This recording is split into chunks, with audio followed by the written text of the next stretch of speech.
நகரத்தினை தொடர்ந்து கிராமப்புறங்களிலும் அம்மிக்கல் மறைந்து வருகின்றது. இதனால் நாமக்கல் மாவட்டத்தில் அம்மிக்கல் தயாரிக்கும் தொழிலாளர்களின் நிலை கேள்விக்குறியாகியுள்ளது.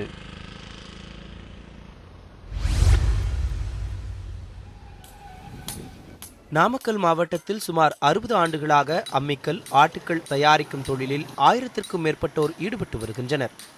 முந்தைய காலத்தில் வீடுதோறும் அம்மிக்கல், ஆட்டுக்கல் ஆகிய இரண்டும் கட்டாயம் இருக்கும். கிரைண்டர்களின் வரத்தால் அவற்றின் உபயோகம் அருகி வருகிறது. கடந்த 3 ஆண்டுகளாக அம்மிக்கல் மிக குறைவான விலைக்கு விற்பதாக கவலை தெரிவிக்கிறார் அம்மிக்கல் தயாரிக்கும் தொழிலாளி எம்ஜிஆர். 3 வருஷ காலமாகவே இந்த அம்மிக்கல், ஆட்டுக்கல் எல்லாம் ரொம்ப விலைவாசி குறைஞ்சி போச்சு. எங்களுக்கும் ரொம்ப கஷ்டமாகி போச்சு. நாங்கள் எங்கே சாப்பிட்றத கூட ரொம்ப கஷ்டமாக இருக்குது. அவ்வளோ எங்கள் கிரைண்டரு எல்லாம் முதலமைச்சரெல்லாம் இலவசமாக கொடுத்த கிரைண்டரு இதெல்லாம் எங்களுக்கெல்லாம் ரொம்ப பாதிப்பாகி போச்சு.